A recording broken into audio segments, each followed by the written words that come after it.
Hollenstein. Yeah, Collinstein, exactly. Or he's a volunteer.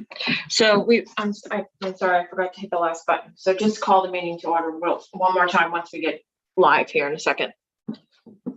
And Okay. yeah, I'm sorry about that. Sure, no problem. I'm glad I checked it.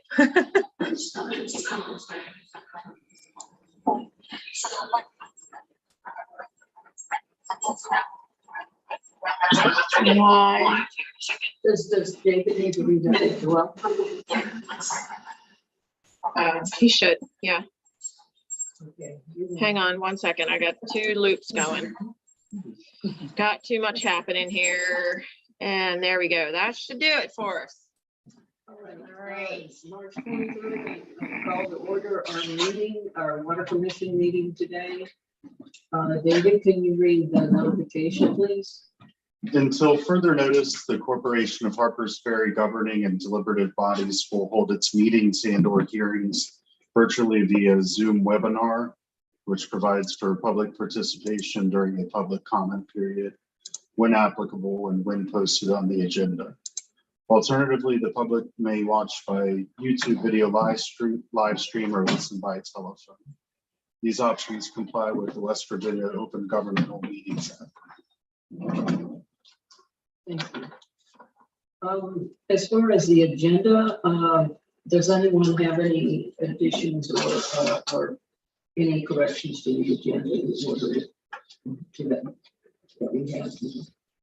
I actually have one, which is I mentioned discussing administrative position for which we might need an executive session. And I'm thinking that that would be better to do that at the end after we do business. Do we have personnel to discuss? Is there personnel to discuss? No, it's the idea, basically creating an administrative position. Yeah, that's a personnel. Yes. I guess I should say yes. But there's not individuals. You're not just talking about individuals. No, When we talk about it's about the positions, position. yeah, I mean, okay. I'd like to put that at the end in case I think we need an executive session. Okay, do you have the chapter? Do you know where you're going to cite the? No, I don't have that. I'm sorry. No, I'm not sure which one would be applied. It's not. Is there any objection to moving that to the end of the meeting? No objection. Okay. So, I'll make a motion to move that to the end of the meeting. I'll make a motion that we approve the agenda with that change. Second. Hey, approver here. Yeah, thank you, Colin. Does anyone else say? What do you guys have to second? What do you guys have to say? Second. Any discussion? All in favor? All right, that passes.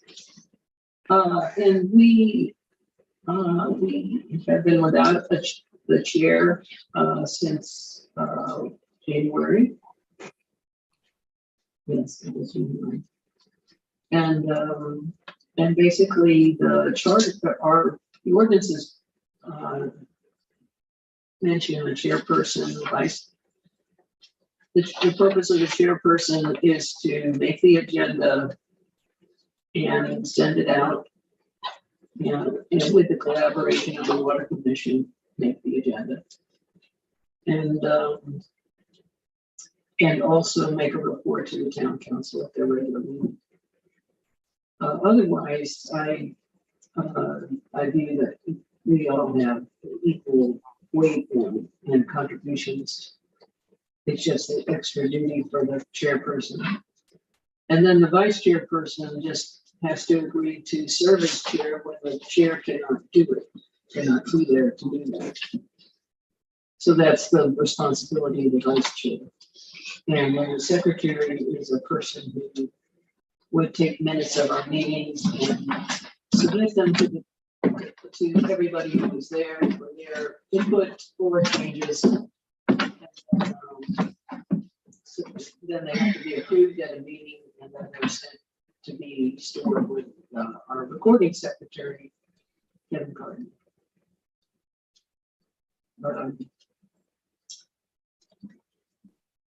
So as far as elections go, we only have our 3 voting members right here.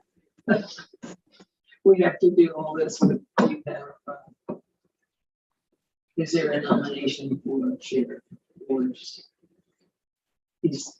let's start with that.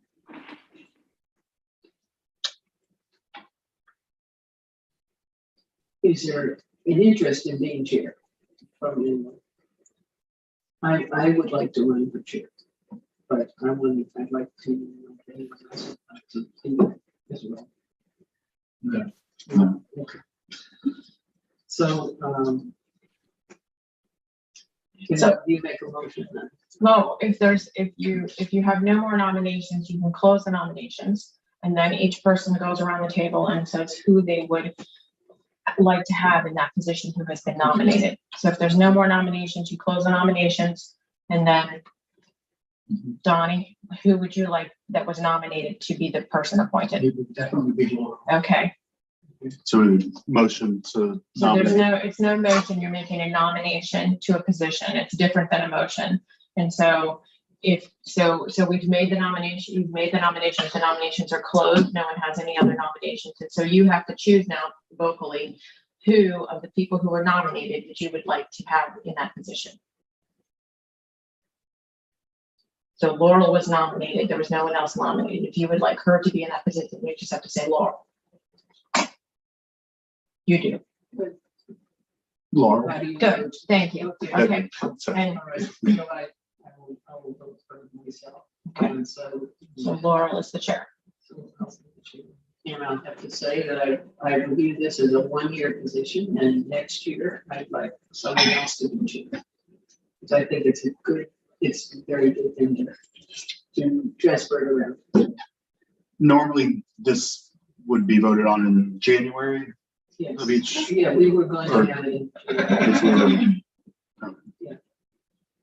were- So vice chair, would anyone want to be vice chair, which is, as I mentioned, takes the role of the chair when the chair can't be there. So say if I miss a meeting to the town council, they could go and make that report. I'll nominate myself Okay. Sounds for good. vice chair. Yeah. Right. Then I would, if we pull our commission to see, I would support David for vice chair. And David also. David also. Okay, So you are the vice chair.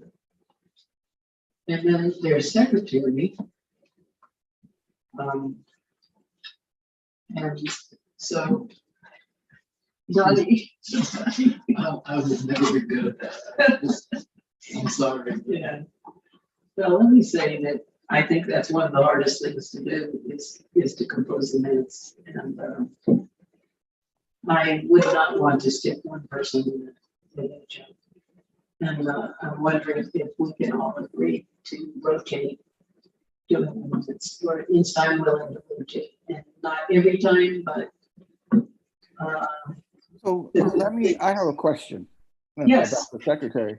If these things are all being recorded and are on tape, is a secretary become superfluous? no, because, basically we need written minutes, and it's true that tape is provided for the secretary or whoever is writing the minutes.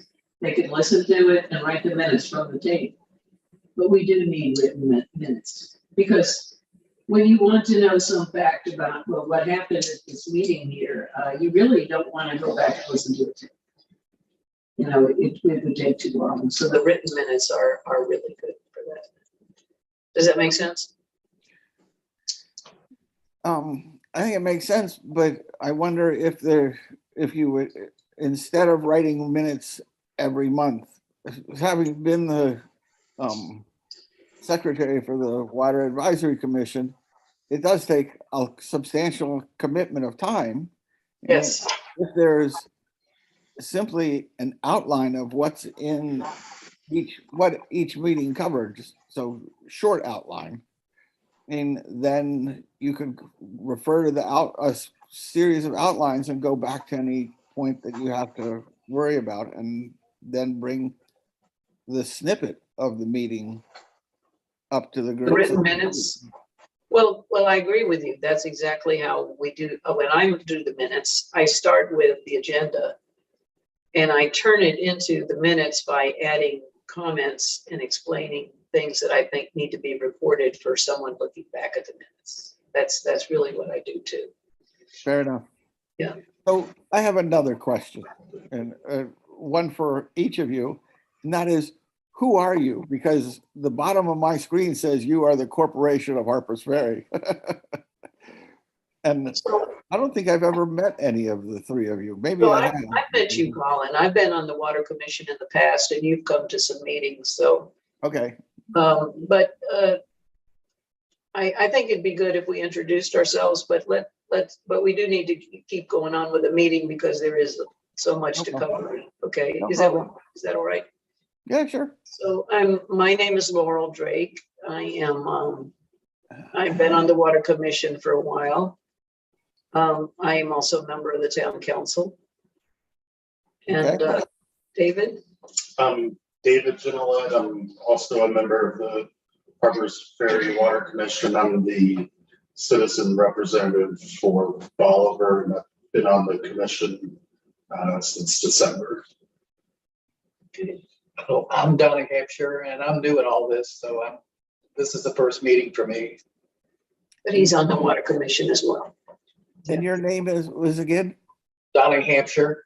Okay, thank you. Mhm. All right, thank you. So about the minutes, David, would you consider switching with me about writing minutes? Yes. Okay, and then you can join in if you think you can, but you know. I know this is your first meeting. I just wait till you sort of get into the. Having read through minutes of sort of the two town councils and other commissions, I think I have a sense of the format, kind of what's expected. Okay, that sounds good.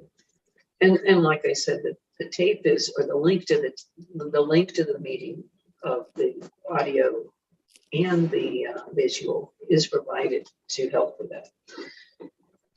So I would say we don't really have a secretary position to fill at this point, and I want to make a suggestion that we leave it open right now. And with David and I taking on the minutes until someone would like to assume being secretary. Is that agreeable? Everybody? Agreeable. Okay. So next on the agenda is the minutes.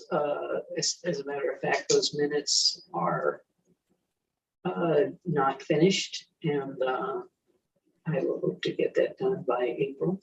I will take those on. In fact, so that's 3 meetings actually I need to do. Would you mind taking tonight's minutes, David? No. Okay. All right. Okay, thank you very much. Water clerk report. Angie, hello. Hello, everybody. Good Hi. evening. So for the notifications and cutoffs for the month of February, we had 2 customers that were shut off for non-payment. One was immediately turned back on upon payment. She had forgotten, and then the other customer was off for a little over a week, but they obtained some assistance and was turned back on. So as far as terminations due to non-payment, we currently have everyone on that is supposed to be on. We did shut off 1 service address that is vacant because when my operators were reading meters last month, they noticed, we noticed a large amount of usage, and they went back to reread the meter to make sure that our reading was accurate. They read it a couple of times actually, and the meter was moving. So we turned the meter off, and I've tried to reach out to the customer that owns the property, and they have not contacted me back. So it still remains off. Is it a vacant property? It is. Okay. Mhm. Yeah. And I'm just waiting to hear from them. I've sent 2 letters and I haven't heard back from them yet. So once I make contact with them, hopefully soon, then we'll get that situation resolved. As far as billing inserts for the next billing cycle, we have a couple of different options. Not last month, but for the March billing, I had intended to put in an insert announcing that we are now able to do e-billing or electronic billing. But once I ran the bills for March, I realized that there were going to be a lot of folks that were probably going to be calling me regarding issues. So I pulled the plug and at the very last minute decided not to put that insert in because I just didn't want to, overwhelm myself with a whole bunch of phone calls. And it did turn out to be an extremely busy beginning of the month. So for inserts, we do have that one. But then there's also come up the question that do we, want to, or how do we want to reach out to our customers that have swimming pools? Because I know it doesn't feel like it outside, but pretty soon they're going to be filling up their pools. Usually most of my customers do that in May. They like to do it right before Memorial Day. But seeing what's going on with the water plant, I didn't know if we want to reach out to them and ask folks to see if they can fill them up sooner, like in April next month. How many is it? Do you know? Or, about, not the exact number. I don't. It's more than it's more than you would think. Surprisingly, it's quite a few. I would say between Harpers Ferry and Bolivar, just at a rough guesstimate, 40 or so. Just that's just pulling a number out. But it's a lot more than you would think. And then of course, Superintendent Steyer put out the consumer confidence report today. And normally we include that as an insert for billing. So we have a lot of information to get to our customers. So I'm not quite sure which you all think would take precedence. Can I add to this? Sure. Okay. So I've already talked to KOA, KOA campground, and to the owner of the manager of the KOA. They have a pool that they fill up that approximately is 100,000 gallons of water. And they agreed that they're going to fill their pool up in April. I think because we need to get a flyer out that states that that not only do we need people to fill up their pools in April as opposed to May, but also that they need to conserve water. during those months. And so we need to do an information, and inform them that we're going down to 50%, explain the situation, I feel. And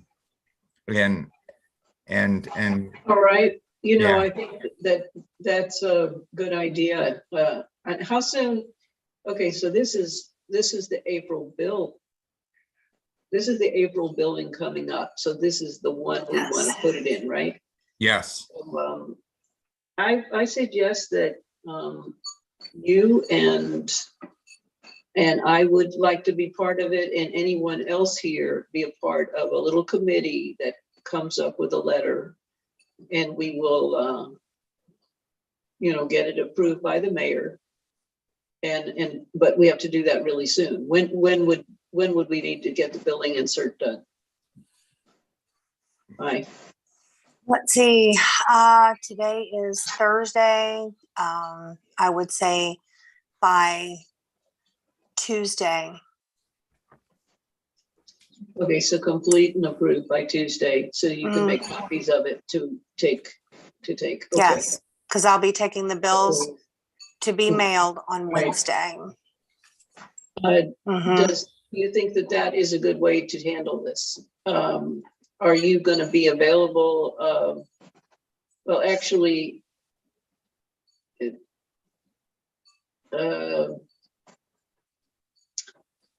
how about if I take the lead on this and write the letter and ask you I'll send it to everybody here, and you can advise me on corrections or additions that should be made to the letter.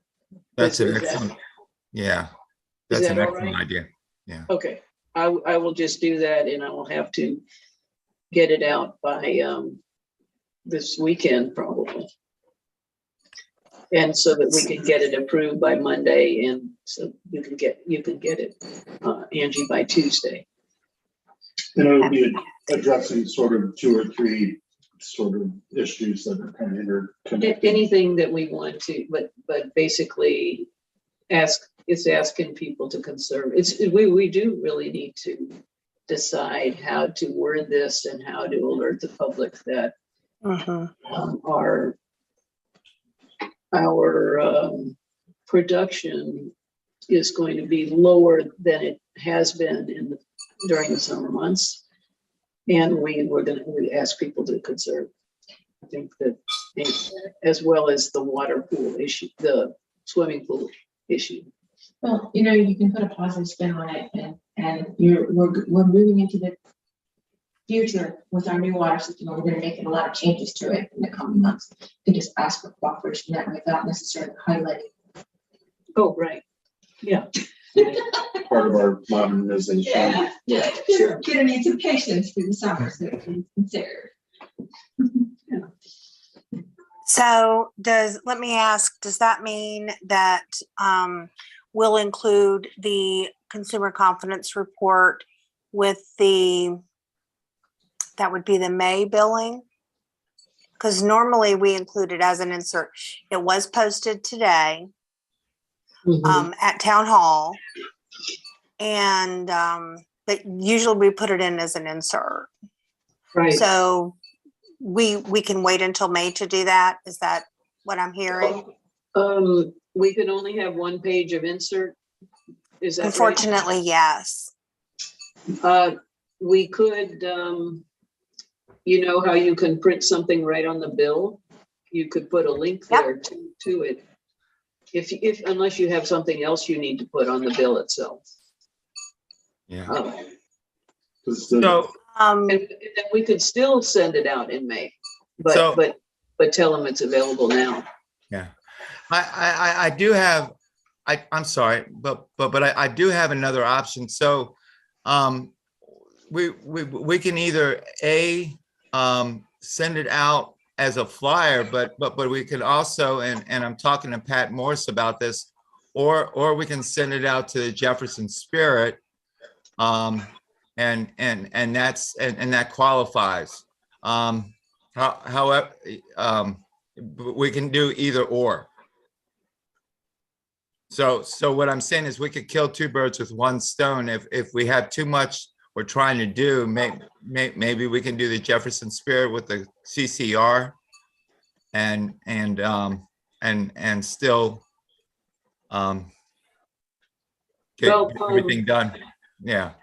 You know, I guess I don't see anything wrong with that, except it's the cost, but also, Yes. also the, you know, that our customers, like I do not, I occasionally read this, the Spirit, but it's not a regular thing. And it's might be better to go straight to the customer with the insert. I agree. Even if we have to wait till May. But I'd like to hear everyone else's views on that. Would it be the entire document? It's a 5-page document.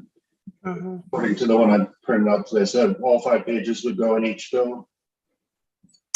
Usually what we've done in the past, because it is a 5-page document, we try to play with the margins a bit to make it a little bit tighter so that it will fit front and back of one page, because unfortunately when we do inserts with our billing, the capability is only for one page. We can't have a multiple page insert with the bills. And in the past, like I said, we take the majority of it, page 1 and 2, and put it front and back. We just left off the graphs and then documented that, you know, if you care to see the rest of the document, it is available at Town Hall. And maybe we could do the same for the Spirit, just instead of printing all 5 pages, maybe just print, you know, the first 2. That's a suggestion. I don't know. Yeah, but people really do like to see the unfortunately the people like seeing the oh, what do you call it, the lab results, and that's not on the first 2 pages. So It's not. Well, so maybe okay, I guess the first thing is, does anyone advocate putting it in the Spirit? Or are we happy with the May insert for the consumer, I'm sorry, what is the name of this document again? Consumer Confidence Report. Okay, CCR, all right, the CCR. Is there any, are we happy with the May insert, or does anyone want to think that we should put it into the Spirit? I'd like to. I'm not hearing anything. So if we do a May insert of this, maybe, I guess, who is it that takes the PDF of the CCR and readjusts it so that you do front and back? Who does that and picks out which parts? We do in the office. It would be a collaboration between myself and Pat. So maybe, you know, Chris Dyer, you can just give your input to them of what you think people would like to have on that, so they could, so that it could be what the main things that would interest people or that are important to them. I really think that the whole thing needs to be printed. It's up to you. Have you guys read it? I have not read it yet. Okay. Well, it's designed to inform the customer that you know that we're doing a good job. This year I had 0 violations, which is really good. Yeah, that's very good. And I agree with you. You know, it is, as a document, it is an easy to read document. It's written for the consumer, right? Yes, that's what's so great about it. I have read it in the past. I just didn't read it since it came out this year. Yeah, that's what it's designed for. I like this one. I've been talking with the mayor and Pat Morris about it, and you know, we were discussing putting it in the journal, but or the spirit. But it is a money issue. So I think we can wait till May. I have till June to get it out. So Okay. we have plenty of time if we put it in the May flyer or in the May billing. Okay. We can also table this matter and think about it for another month, and then we can perhaps get the views of the mayor and others who are interested in the issue, and deal with it in a month's time at the next meeting. Or, yeah, the next Yeah. meeting be in April. Yeah, I have a certificate I need to fill out too, and I need to know what the decision is as soon as we decide it. So But you have to fill out your certificate before June. Is that right? yeah, Okay. the sooner the better, obviously. So Okay. Well, we will, then we'll put it on the May agenda. I mean, sorry, the April agenda, and hopefully come to a decision at that time. okay, Is that agreeable to everybody? Okay, so, is it online somewhere now? Or, I can send it to you right now. yeah, Chris, that would be great. Is it 'cause on our I would website? send it and I wouldn't be on your billing list, so I would like to send it. is it on is it on our town website now? Is there a link? Is there a link to it from our There's a town? link at the end of it. It would appear. No, but I can send it. I can send it to the Water Commission. I can send it to the Water Commission email. And does Mr. O'Connell do you have? Is he part of the Water Commission email? Yeah. So if you send me a copy, Chris, I would be delighted. Okay, I just need your email. We'll get that to you. We'll get that to you. We'll get you his email. Okay, no, that's Okay. fine. That is, To Spirit. Can Okay. I just make one other little maybe comment or question? I know, Angie, you were anxious to get the email billing notification out. I wonder if we, if you kind of, in the draft that you're gonna make for this month, talking about the changes that we're going through and the progress that we're making, if it wouldn't also just be appropriate to mention that in that letter, if you kind of put it all in that tone, of things that are changing, Agreed. things that are going on, Mhm. that way it's that, you know, letting people know that we do have that option now and how they can reach out and make Yeah. that happen for themselves. But how does the customer let you know that they want their billing be emailed instead of Maybe Angie could paper? just jot that down and shoot it over to you, and you can put it in your letter. So that's, Yeah. that's what I would need. Yeah, if I'm- they'll have to email me. Yeah. But that's okay.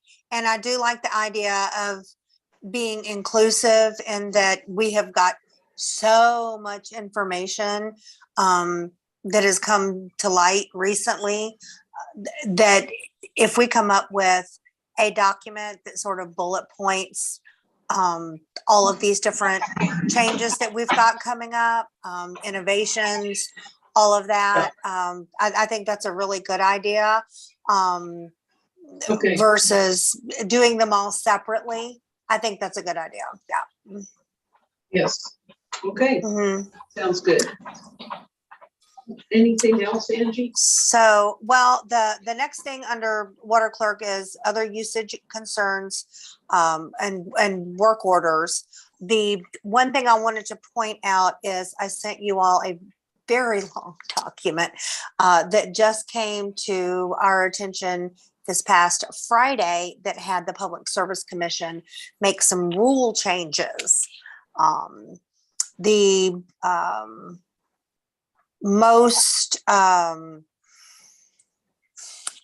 one that really affects us is under the water portion under 6.4.3 under leak adjustments.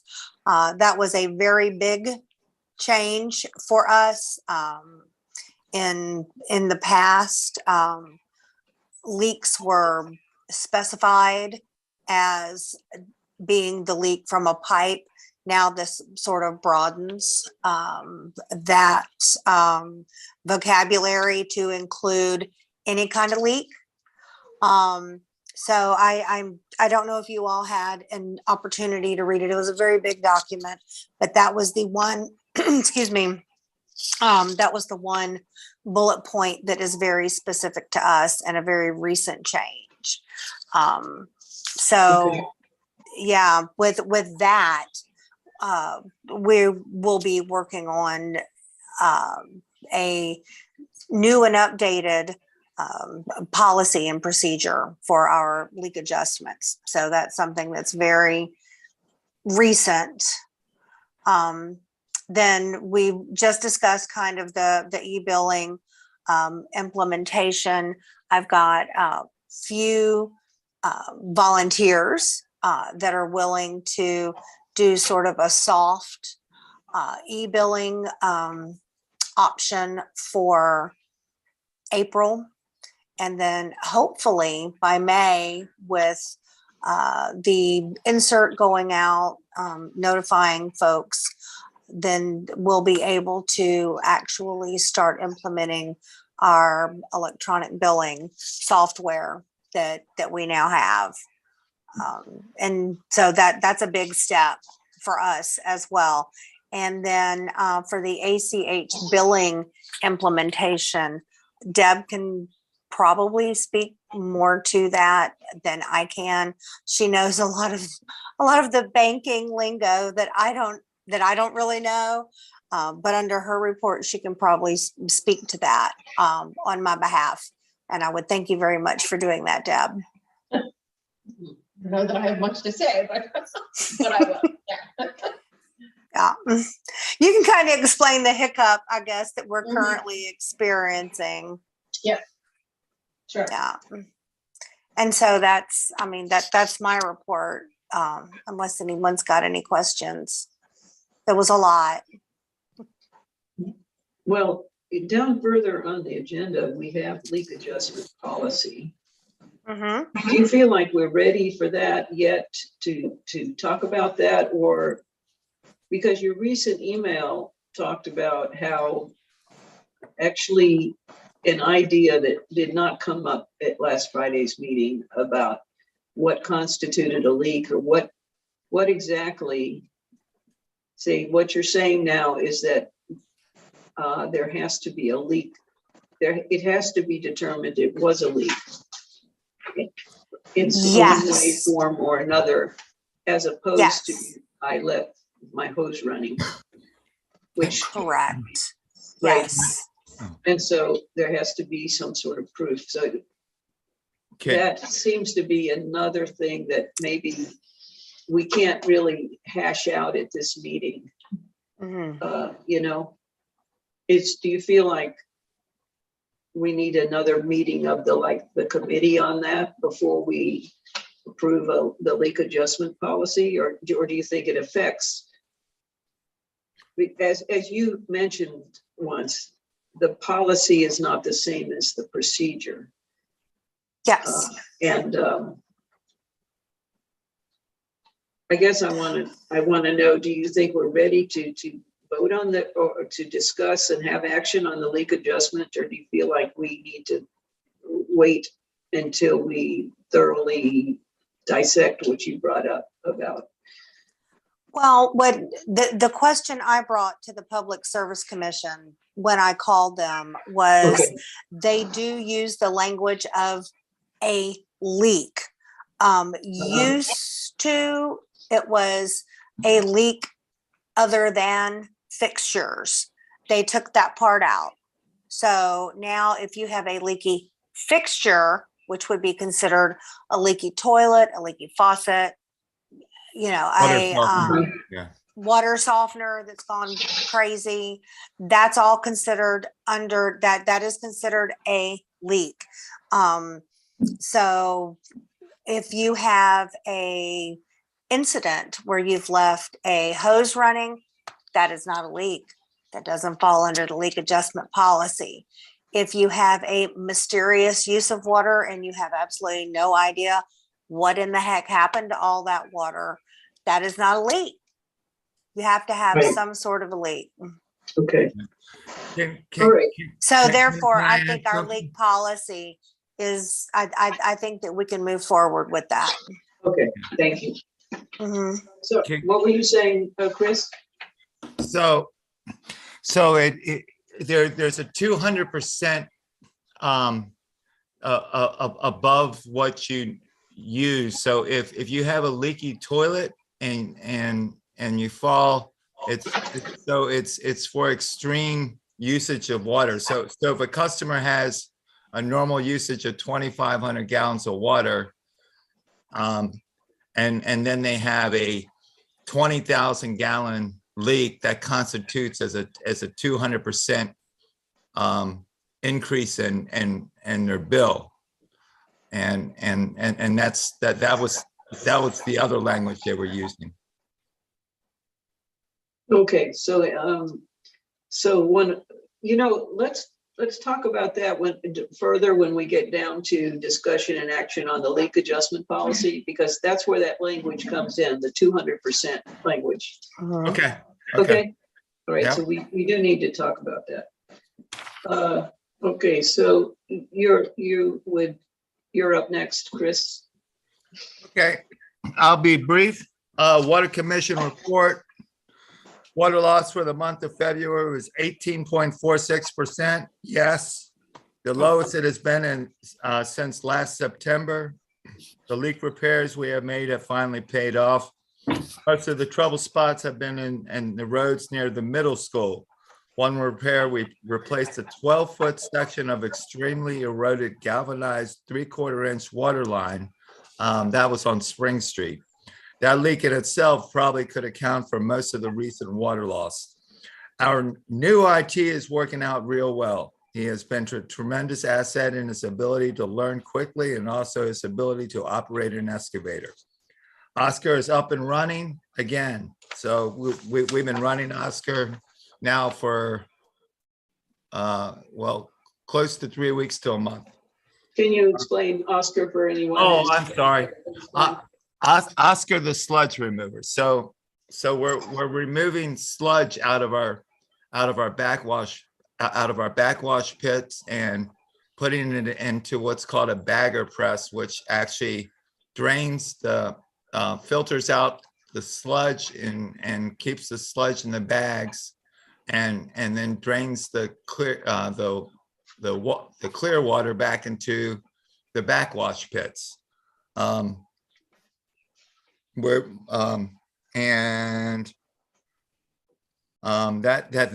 That's a process that we just currently are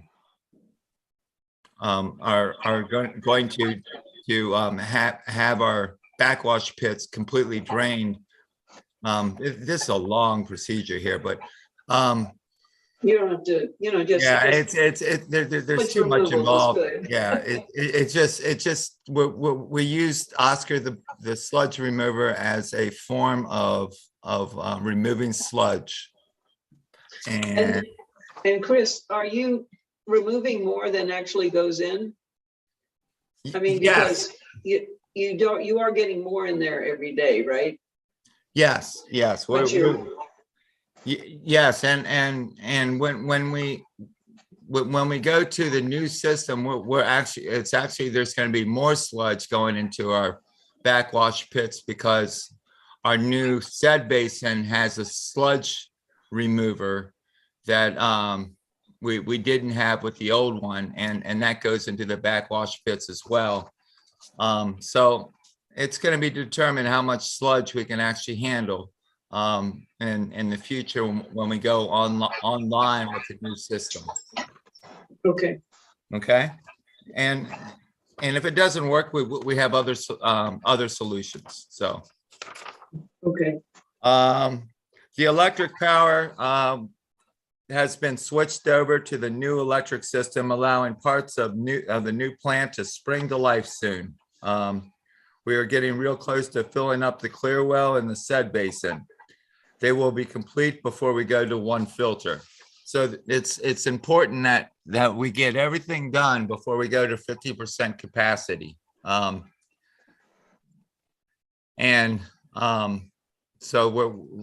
we have to get we can't, basically what happens is, or what's going to happen is we can't go offline for any long period of time when we go down to one filter, because we simply just don't have enough hours in the day. We'll be working 20-hour work days. Currently, we're working 10-hour work days roughly on an average, and so it's going to double, and that could actually we could literally be around the clock on some days. So Okay. it's going to get interesting on that part. Our new schedule is working out good. Alvarez can work in the and when I say schedule, our work schedule for we came up with a new system where it allows Alvarez to work during the day, and while the plan is off. I don't get in till 12 o'clock on Monday through Wednesday, and they can work up till 12 with the plant off, and it's worked out really well. And that's it. All Are there right. any questions?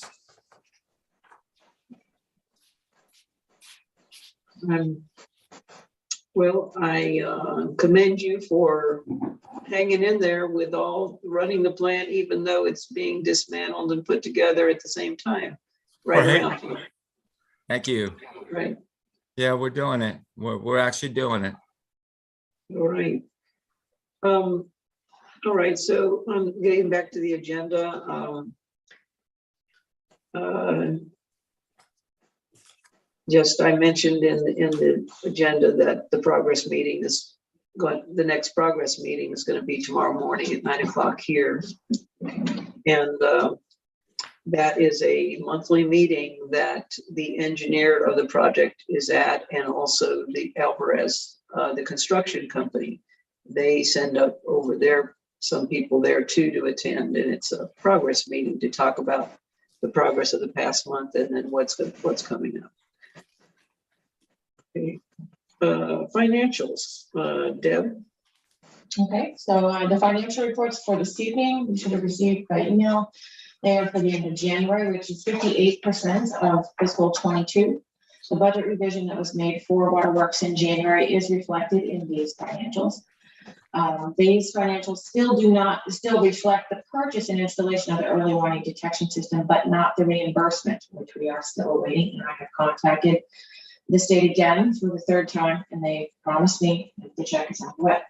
I'm sorry, what reimbursement was this? For the early warning detection system, for which we applied for a $26,000 grant.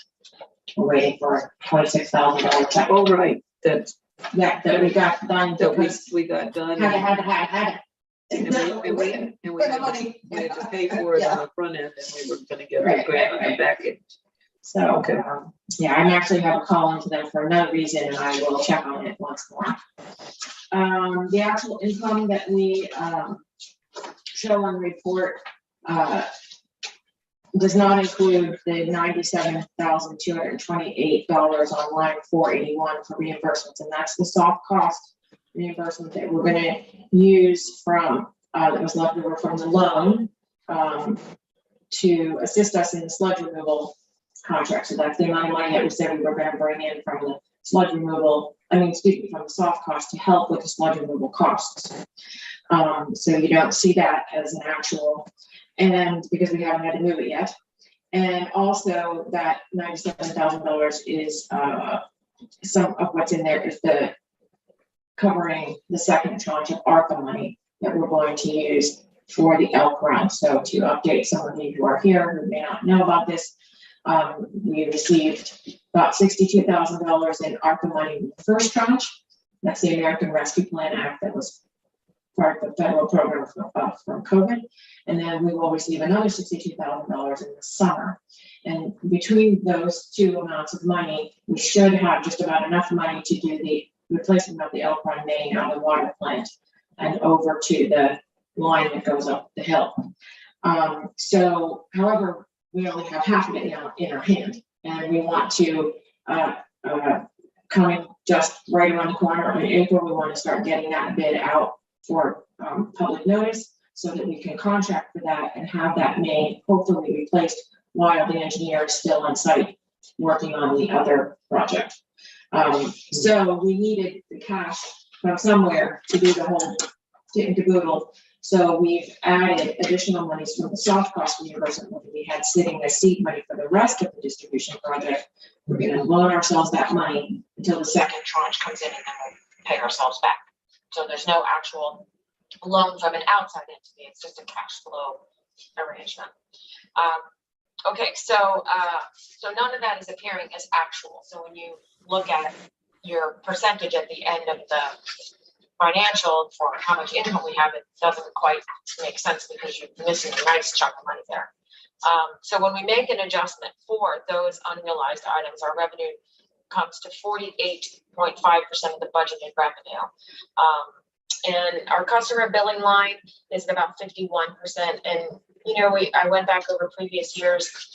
It has typically been closer to 58% this time of year. We are coming out of winter. And we have had a rate increase, so people may be a little more sensitive about their usage. Charlie and Cox Holiday and I did take a cursory look at what's going to happen with February's income when we ran that number. Those are not quite finalized, and it's still not quite back where we'd like to see it. So we're just going to take a deeper dive into that in the next month or so and just see if make sure there's no adjustments that we need to be concerned with as we move forward towards the close of the year. You actually look at the adjustments. We will be, yeah. We don't always, but we will be as we do this, yeah. So they're basically, you'll go to Tuesday and say what are all the adjustments made during this period. Yeah, along with some other reports, and we'll just try to make sure that, you know, things are, you know, so the reason that we're trying to really keep a close eye on it, obviously, is because we want to have a good prediction of what our income is, but part of how we arrived at the number that we have was that we had to do a calculation based on the rate increase that we had last year. And when we did it in the middle of last fiscal year, it landed right on the button when we closed out the fiscal year. And it was tracking really well in the first part of this fiscal year, and it's kind of wandering now a little bit less than we'd like to see. So again, that might be a blip because our pools aren't filled, and it's winter, and it could be a lot of things, but it's low enough that we want to double check it. So we're just gonna take a couple hours and take a look through. And it might be different. You can separate out residential, commercial, park, it might follow code. Yes, that's a possibility too. Yeah, thank you. We'll take a look at it that way. Anyway, our operating expenses are 46% of our budgeted expenses, and so that's in a good place. Any questions anybody has about the financials for the end of January? Okay, okie dokie. And okay, so the next thing is the change order number 1 for the water treatment plant upgrade. So to review where we are with our contingency fund and what this is and what we've done with the contingency fund so far, we had a total of $264,050 in our contingency fund for the water treatment plant, and we have consumed 60,000 of that with amendment number 3, which was to provide additional hours for the RPR through the end of March. That's the resident project representative for the engineering company, and also number 4 consumes another 44,500. We should carry the RPR through to substantial completion. We are hopeful. This change order is for construction. It's a total of $114,022. It covers telemetry and pressure transducer panel, LED lights on the mezzanine, demolition of existing and installation of new concrete curbs, potable water line relocation and revisions, electrical changes to the Potomac River intake pumps, additional chain link fence at the CT cabin and clearwell, and additional pipes and fittings required at the sedimentation basin drain line. And again, that's a total of $114,222. When you put all 3 of those change orders together, that leaves us with $45,528 in our contingency fund for the project. So fingers crossed, we don't need to do anything else with that. And it would be, this is going to go before council tomorrow night for approval, and then it'll go to the USDA. But it would be in your purview now to offer a recommendation. And I did email all of it, but I have it here if you'd like to take a look at it. So you're saying, we could make a motion to recommend. To the council to approve it as part of the project. To approve the change Mhm. order, which is about, No, it's those specific construction items that I just outlined. The telemetry panel, the LED lights, demolition of the curb and reinstallation of the curb, the potable water line, the electrical changes to the intake pipe pumps, the fence and the fittings to the drain basin. The RPRs ones have already been completed. Laurel, if you could talk a little louder, that'd be nice so I could hear you. Okay, I'll try. Thanks. Yeah, that was good.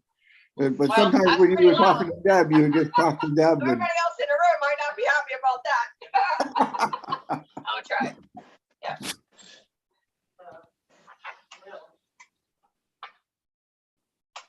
those things, I guess, did they come up before the budget and finance or No, not considered? it typically wouldn't go before budget and finance. And all of these things have been contemplated from the beginning of the project at various and sundry times, and the contractor and the engineer have been working on fine tuning them as far as what really needs to be done and, you know, what would they like to do versus how can we economize on it, et cetera, et cetera, et cetera. And they came up with one package to address all of the items rather than one, doing a one-off now and again. So as we did with the other amendments, we did not go through budget and finance for that, but the council is the main charge. It's their pocketbook, so they will be the final. One of these things, did Chris Eckenrode send an email about these items? To the Water Commission, it's all right here. Yeah, you got it. On the 17th. Mhm. On the 15th of March. And they don't require a No, our contractor is going to do it already. Our contractor it's part of the project. The contractor has already been contracted to do it. These are a change order under the existing contract. But as we've discussed at times, sometimes we don't necessarily, if it is a change order, and if it is a change, basically, and anything that was not part of the original contract, correct, then it can be contracted out.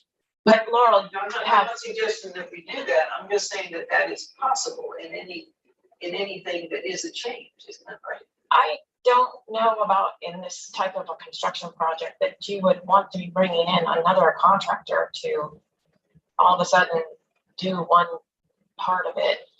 I mean, I leave that to the engineer and they're working under the USDA. I'm just saying hypothetically, and in fact, Chris Eckenrode has advised us to look outside if when there's something to look at other ways to finance and not just take Alvarez's offer, but to also consider other possible. But yeah, he has advised us. Well, that was in a water progress meeting.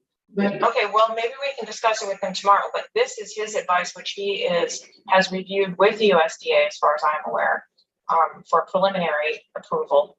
And he has worked very closely with our contractor to make sure that everything that is in this change order fits into the project. And yes, and I have a lot of reliance on him. I think probably the Water Commission should have been involved in those discussions earlier because we're coming in here at the end of it. Well, no one's been involved in the discussions. These discussions have all happened between Chris Eckenrode and Gary Walker, and they've been reviewed in the progress meetings. And it's right, he sent it on 15 to you all. So, I just wish we had been involved earlier. that we had been part of those discussions, but Well, I mean, none of us, I don't know what these things are. I mean, they are all kinds of stuff. They've talked in cursory manner in the water treatment plant upgrade meetings about what they're talking about doing and what this is going to involve. Putting the lights on the mezzanine. I've heard that talked about. To defend it or anything. I mean, if you don't have to do that, I would just say that I would have been more comfortable being in the know about these things earlier and through it. That's all I would say. So it's not anything you have to defend. Okay. Just a comment. And I have a lot of faith in our engineer. So. Anyway.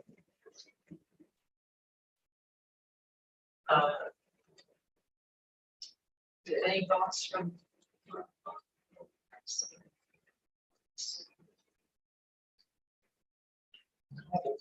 Normally, the general contractor gets the add-ons. That's kind of the way it works. That's what I always see. They make a lot of extra off their add-ons. But normally they don't sub out their add-ons.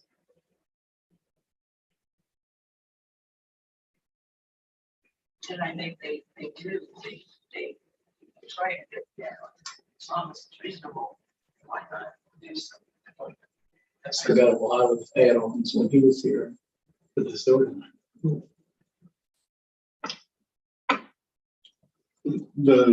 I guess from our advisory capacity, the hope would, or the expectation would be to either, to make a motion to recommend to town council to approve the change order or not. Right.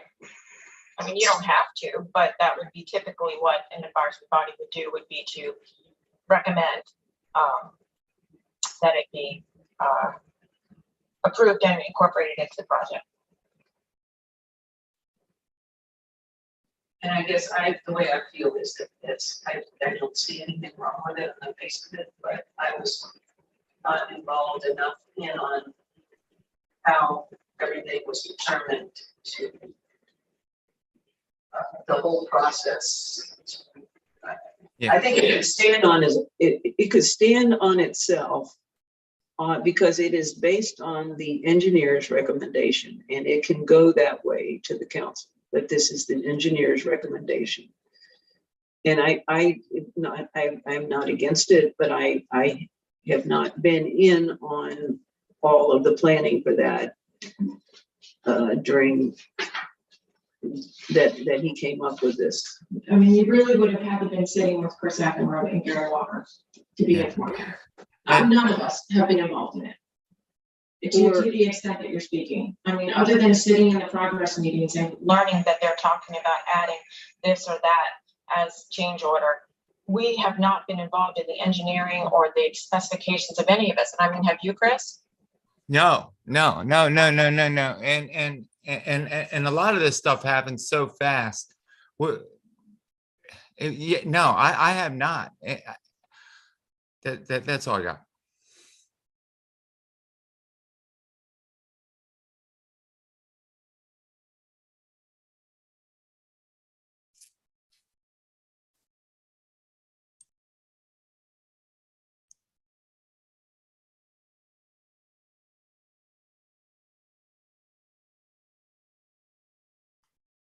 Uh-oh. Did we lose you?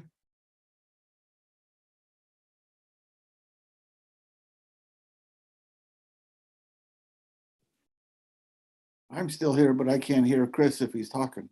Oh, I see what happened. We lost the Corporation of Harpers Ferry. Which is our central. Yeah, that's our main connection. She's on it. I see her now.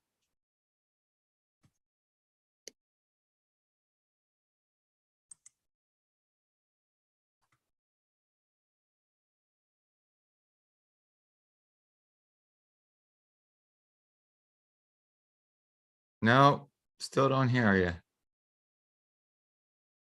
You don't hear me? No, I don't hear her. Oh, no, I don't hear her either.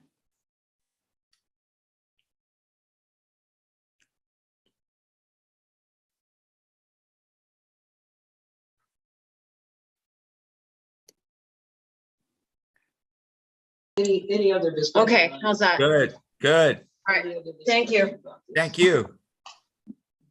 David? Yeah, I mean, I think I'd be interested in sort of motioning to recommend approval of the change order to the town council. The report was pretty thorough and pretty itemized, and the science and the equipment was fairly sophisticated in its description, so I would defer to the expertise and judgment of the people were already including in the project and contractors, rather than seek out additional information or resources on them. So would you like to make a motion to do that? Or I'm not quite sure what was your conclusion to, I guess in simplest form, just to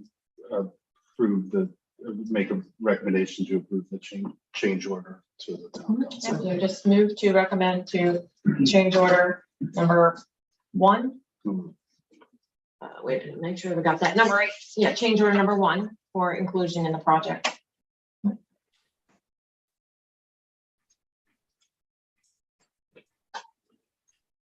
I'd like to make a motion to recommend approving change order, or make a motion to the town council to recommend approval of change order number 1. Is there a second? I'll second it. all right, is there any other discussion? I guess I would just say that I can support this now. I just think I will try to have a more regular discussion with Chris Eckenberg. Although he is one busy guy. To make sure I feel that I'm up to date on his recommendations, so that I'm feel like I'm in the loop. Okay. So all in favor? All right, that passes. The only other thing maybe I would just add right here is just a quick update on the sludge bid. Do you want me to throw that in there since that? Since it's Since it has to do with financial well, information. well, I don't have since to. it's not on the agenda. Okay, List. good. And that's for me to talk And so about. tomorrow, of course, it'll be all. It'll be signed. Okay. Okay, David, do you want to talk about West Virginia rivers next? Sure, and I printed off some related material that sort of outlines things further.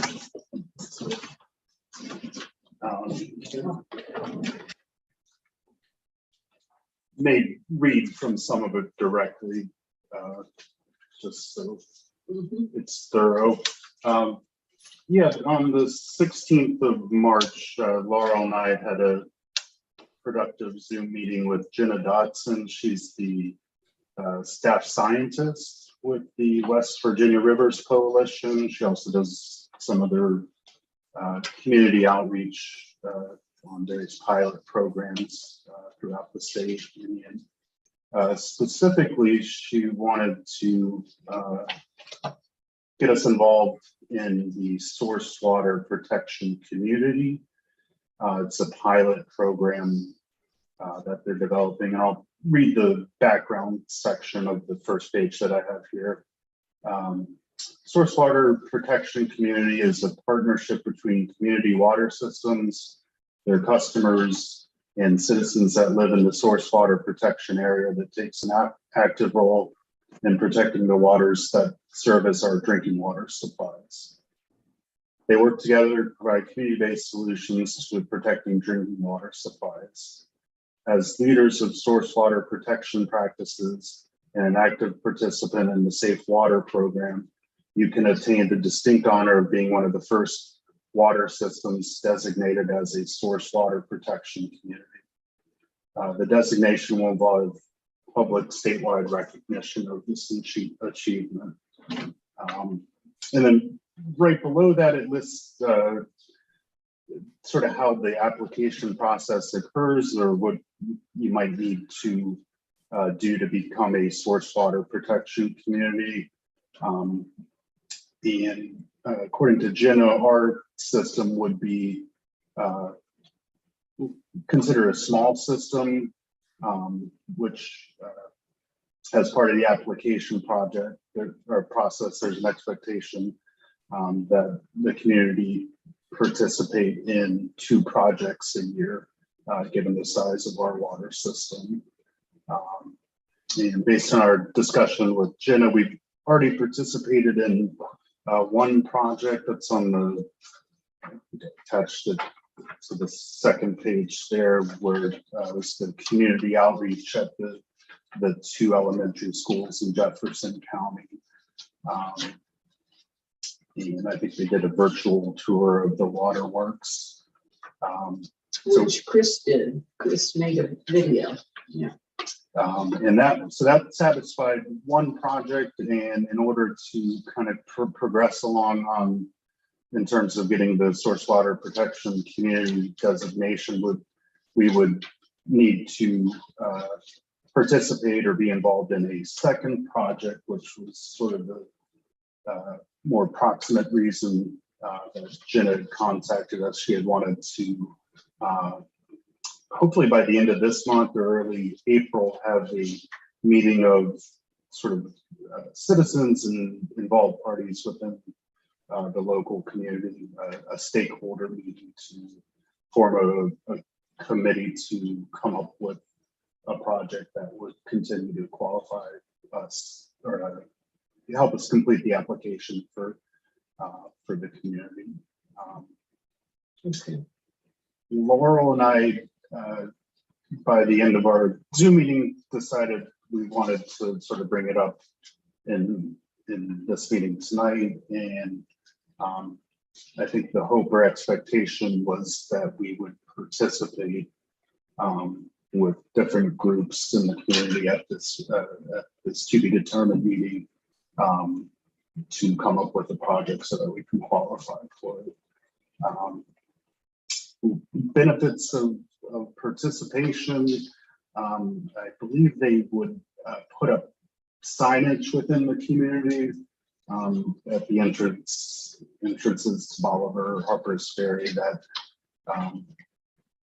says we're a source water protection community.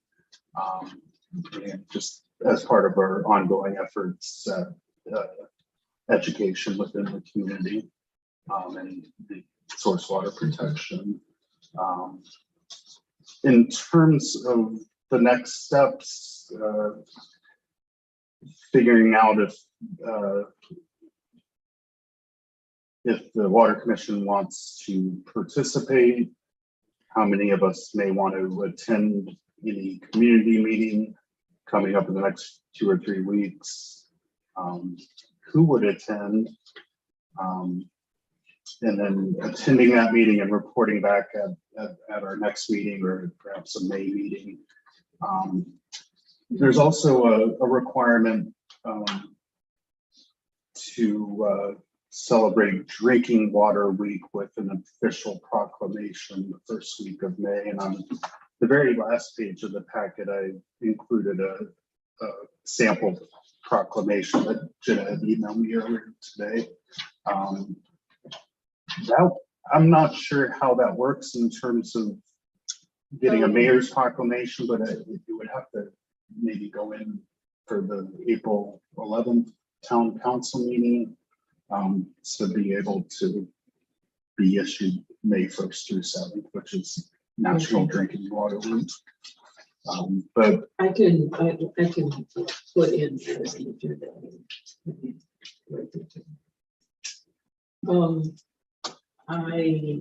I support this idea of that we have one more project to do to get that designation, and I wonder if you would want to attend such a meeting and then bring that results back to us. sure. And I forgot to mention the West Virginia Rivers pretty much fully subsidizes the cost of the project. Yeah. Up to $3,500 available for the project. And, there list of examples: the water fair, riparian tree planting, any number of different things. So the purpose of the sort of community meeting was to form a committee of individuals within different organizations or citizens and figure out what that specific project would be, and then along a similar track, recommend an official proclamation for safe water or drinking water week that occurs May 1st through 7th. Kind of jump all over the place there. But I see that, so actually this proclamation was made in the past by Mayor Bishop. And so I think they put this on the letter, Harper's Ferry letterhead, and posted it. And maybe it also goes on the website. So I think it's very worthwhile and worth continuing with. Is this anything you would like to be involved with as well? Yeah, sounds interesting. Yeah, especially if there's only 2 projects a year. And so One is already done. Yeah. one's been done this year. One's done, so we have the rest of the year to come up with the second project. It's fully subsidized by West Virginia Rivers Coalition, and any number of sort of hands-on or community or educational programs that would qualify. There are a few other requirements, but we're sort of Jenna at the West Virginia's Rivers assured us that we're sort of on track for those, or that they sort of occur naturally during the course of the year. Annual meeting of the active protection to turn out a list of all the members that are on that as well. Right. I saw that. Yes. I think in the past that we've gotten help from some of the teachers at the school in terms of getting a project, which would increase the amount of exposure by going through children to get to their parents. Okay. What would be the next step, David? I guess 2 things that I would attend. I would get back with Jenna with West Virginia Rivers Coalition, figure out a time where all of us within the community can meet, have me attend that meeting, and participate in the development of that project, and then report back to the Water Commission at next meeting. Slightly separate from that mayoral proclamation. Oh, I'll work on putting that agenda on for April meeting. Most of these projects appear ones that have done statewide or within the community or the county also tend to get coverage from local media in a positive manner, or at the very least an informative manner. So it sort of naturally kind of reaches out to a greater pool of people within the county rather than just all over the state. So I think it would be good to kind of continue to work together with them. But I think our participation was not assumed, but heavily expected. So just to carry that through. Well, I would say that I feel like I have enough on my plate I don't think I would attend.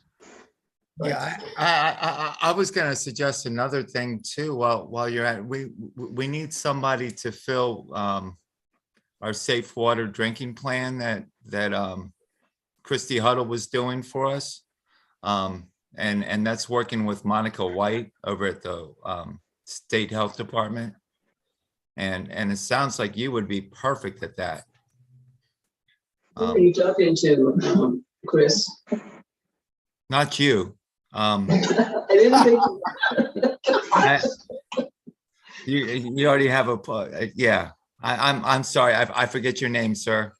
David. David. I thought it was Donnie. David. I thought it was David. David. Okay. Chris, I think that another idea there is, I think David would be great at that. But we also could ask Christie if she'd like to continue in that, with that volunteer effort. But, I think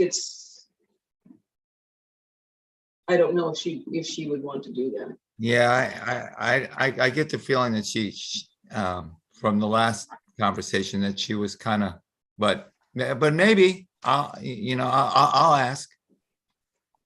I wonder if she, if she would like to continue that. Okay, we'll see what she says, and because the mayor has pointed out to me that there is not, we only have 3 people on the water commission at this point, but we could also ask for community help with some of the tasks that have to be done. Okay. And so, as a member of the community, she could possibly do that. Still talk to Monica White and let us know how that goes, and Yeah, and I would be willing to get more involved. The 2 of us that are very new to the commission, and taking things from theoretical or from these meetings to something that's actually hands-on or working with other organizations, I think is sort of helpful in Well, it's definitely getting up needed. to speed. Yeah, it's definitely needed. So if you would be interested, that would be wonderful. And Donnie, I'm not forgetting about you. I have a lot of, no, I know I have a lot of projects that me and you need to talk about that are pertaining to water mains. Okay, that's fine. Yeah. So I have a all right. suggestion. Oh, go ahead. I have a suggestion for David about where to find help, and that would be the Eastern Panhandle Conservation District. So I've been out of commission for the last 8 months, and I apologize for not having been to more meetings, but I physically could not attend, and even by Zoom. But it used to be that somebody named Heather was at the Eastern Panhandle Conservation District, and who was specifically designed to have projects to suggest. And I think if you contact the conservation district, that they will be able to provide you with some suggestions about potential projects that would click off the project fairly quickly. And I suspect they might be invited to this sort of catch-all community meeting as well. And I'll make sure Jenna with West Virginia Rivers includes them in that process. I think Laura and I mentioned it, or Laura mentioned a few individuals from the greater community that might be interested in participating as well. So I'll continue to follow up on that. I appreciate that suggestion. Okay. Well, thank you for all the input on that. Thank you, David, because that was it's a worthy project, and we'll continue looking at it. So we were going to skip the administrative position and talk about that last, and the next thing that comes up is the link adjustment policy. And so Indy sent that out. it is principally, yeah, principally it came from the Charlestown leak adjustment policy. And one of the salient features of it is that if say you have a 20, your average bill was 2,500 gallons, and then you all of a sudden had 4,800 gallons on a bill, that is not quite double. And you would have, in order to qualify for a leak adjustment, even if it is a leak, your bill has to be more than double the average bill to qualify for a leak adjustment. Otherwise, it does not qualify, and you cannot have a leak adjustment if it's not more than double. And so that is the policy that that is part of what was sent out. Is it's on, that is what's on there. And that would allow us to basically deal with much larger leaks and not the smaller ones that might occur. And it apparently Charlestown feels like that works very well for them. But as well as what Angie has already mentioned, which is that we didn't used to consider a leak adjustment for leaky fixtures like toilets and faucets. But now this is part of it that would qualify. So that's part of the new leak adjustment policy as well, is that it will now apply to more types, basically all leaks. That it did not apply to. So we're going to have, we're including more types of leaks, but just we'll consider only if the amount is more than 200% of the average water bill, which is more than double. And I thought it was very well written, and I wonder what you guys thought about it. Oh, yeah. Mm-hmm. Did you get a chance to look at it? I haven't looked at it yet, but a leak is a leak, and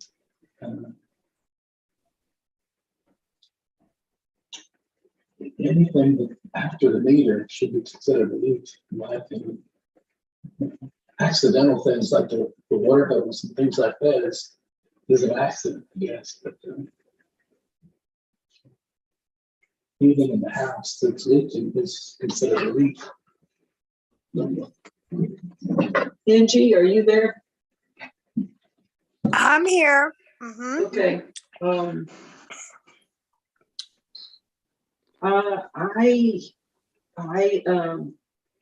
You know, I guess I would say I support this policy. I think it's very logical, and it is supported by PSC rules. And we would put it before the PSC and ask them to bless it as well before we put it into action. Because they do that as a matter of course, right, Angie? Mhm. Yes. And they will tell us whether it is okay. Mm-hmm. Yes, they can. Do you guys have any other comments about it? This would, if given approval by the PSC, and if we recommend this to the town council, then this would be a document that is downloadable from the water part of our website. And so people could see what our policy is about. Now, if I may, can I add one thing? Yes, please. That came to light when I was scrutinizing the verbiage put forth in the new rule by the Public Service Commission.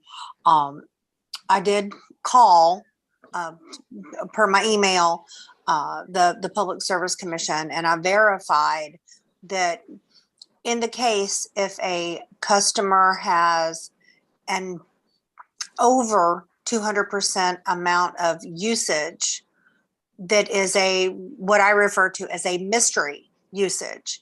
They claim there is no leak. The meter's been tested, meter's functioning perfectly well. No sign of a leak anywhere. If there is a mystery usage of over 200%, then there's no leak. And therefore, this leak adjustment policy technically would not apply. Okay, If you can't determine it to be a leak, then it can't be assumed to be Correct. document evidence of some. Yeah, we currently have a situation where we have a, and of course, we'd have to go into executive session if we involved people, but, We don't need to do that. well, I know, that's why I'm not gonna go there. I'm just saying, we have a situation that states exactly what Angie just said right now. So it'd be nice if we could figure out some sort of way of going it, or what we could do about it without going into any sort of, But my understanding is we're just discussing this policy, yeah, correct? yeah. Right. Sorry. But no, Chris, your point is well taken. And I would suggest we meet again, our little committee of Right. Angie and Chris and me. We just have a short meeting again one day soon about that situation. But as far as this, but getting back to the leak adjustment policy, is there any other discussion of its merits? Or the thing about it is that it does publish a policy for people to look at and states how we look at things and whether it basically states what are the conditions under which a leak adjustment will be considered. And I don't believe we have that published at this point. Do we, Angie? No, we do not. We do not. So what we would do if we like this policy is to make a motion to recommend it to the town council. So they could, that they adopt, that it be adopted. And I'm personally in favor of that, because we don't have anything already published. We've certainly been giving leak adjustments, but we don't have a stated policy. And this gives us a stated policy. To me, it's very logical, and it is justified and refers to rules from the PSC to do it. Mhm. That's one of the best things I like about it, is that it is supported. It supports itself by referring to PSC rules. Mhm. Any thoughts about this from your readings of it? I'm sorry that you were just voted in, so you did not have a chance to read it. Yeah, I know that. Just to, I guess, make a distinction, a hidden leak is sort of different than these mystery leaks that we're referring to. Mhm. Hidden leak Yes. is something a professional can determine, but maybe a layperson wouldn't be able to see based on a variety of factors. Mystery leak would be something that may or may not be a leak, and hasn't been determined. That is very true. Yes. For example, if someone were to leave a water hose running by accident, and they don't want to tell us that, then it could be considered a mystery. Or, whereas if you have a burst pipe in your wall you will know it. I mean, eventually you'll find it. It will come to light eventually. They always do. Yeah. So a hidden leak isn't always hidden. Might be for a little bit, but not always.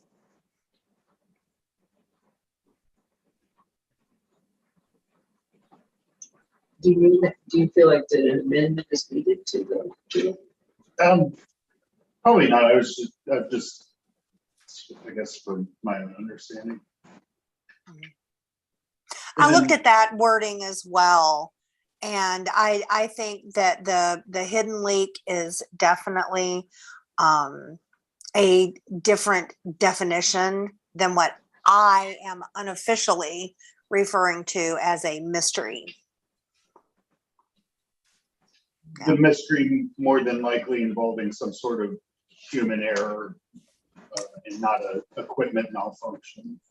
Maybe that's why it's a mystery, you know, because I mean, we don't like to admit when we've made mistakes, you know, most of us. So that's why it's a mystery. Well, I'd like to make a motion that we recommend adoption of this leak adoption policy, the leak adjustment policy. Hmm. To the town council for their adoption.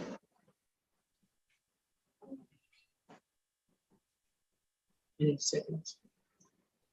I'd second it. Discussion? All in favor? Okay. This is.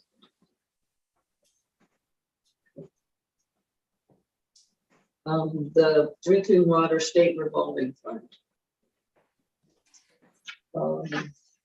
This is, I think that you researched this, and it is basically not a grant, but you said it is Loan. it's basically you can get a loan. Of course, we have a number of different ways, funds available to this.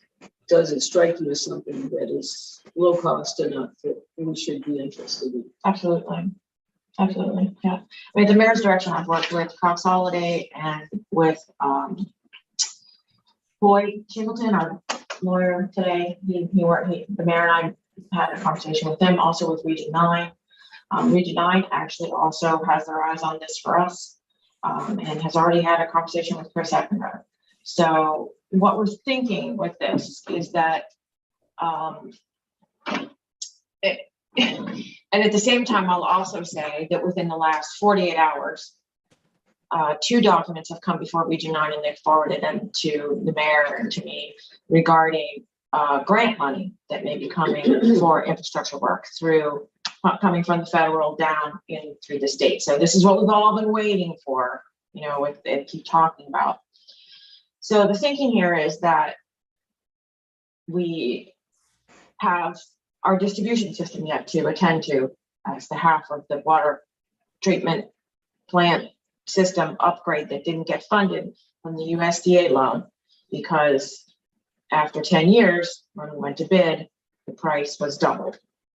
And so we still have $5 to $6 million worth of work that needs to get done. And for review or for the knowledge of anyone who didn't know or understand this in the past, when we closed on the loan, the saving grace was that the interest rate was super duper low, 2.125%, really low. And we were expecting something much higher, to the extent that it would allow that difference with the price rate, that the rate increase that we implemented, allows us over time to accumulate some funds that we then committed to put towards the repairing and making the upgrades to the distribution system that were not able to be realized as part of the program in the beginning. So that was kind of the game plan when we closed the loan. And we developed a timeline chart that says, here's all the projects that we have to do, and here's when we think we would like to do them, and here's how much they will cost. and we did a cash flow study and we said, okay, this year, we should have about this much money to put towards it. And if we spend that much money in this year, then the next year we should have about this much money to do it. So that's a really good plan in theory, but one of the things that we learned, especially when we went to bid out the Elk Run main project, was that, and also particularly asking contractors to come into this area in particular, is that you really don't realize economy of scale when you say, okay, well, I just want to do this part this year. And instead of saying, dig up the whole town while you're here, right? You really lose all your economy of scale. So each individual project then starts to cost a little bit more money. And some of the projects, even if you were to break them apart, are very expensive in and of themselves. The Bolivar Heights pressure reducing valve, is that what we call it? And the replacement of the mains up there, that's about $800,000 as it's at. And when we did it. yep, and the tank we need to get And the done. tank is also a couple $100,000. So accumulating each of these bundles in a timely fashion that we'd like to get to them starts to, it's not possible, but you know what, if we could have a chunk of money to spend on it and do at least some of it or all of it at one time and have grant money to tend to it that we didn't have to pay back, or even if we had a loan that we were able to pay back with the monies that is generated from the difference in the interest rate that we were going to put towards each project, it would be done. And so the accountants, Mr. Singleton, Region 9, they all agree that it is absolutely worth putting our hat in the ring on this. It doesn't make a commitment to us. It doesn't say we have to do this, but if we don't fill out this piece of paper and say we'd like to be considered for the project, we won't be. So there's no reason not to ask for as much as we think we need at the absolute maximum. And Jennifer at Region 9 suggested that after the water treatment plant upgrade meeting tomorrow, we have a little chit chat with Chris Ackenroad and try to coordinate what he would need to do to help us figure out, once we get this down to these people, what do we really need, how much money, with where we are with the project right now. That is the amount you're thinking of to pay for the water distribution Right. system, the whole thing? Right. And hopefully so here's the idea. You would turn this in, you'd say, we'd like to be considered for up to, let's say, $6 million, because that was about $5 million when we bid it out last year. And then what we would start to do is do our homework. We'd go back to our accountants and say, well, what can we afford to pay without making a rate increase? And at what point will we have to make a rate increase? And we want to start to look at that number more closely, so that when they would circle back to us and say, okay, we can make available to you X number of dollars, we'd have an idea of if we want to do that. And at the same time, we'll go and we'll put our foot in the door on all those other grant operations.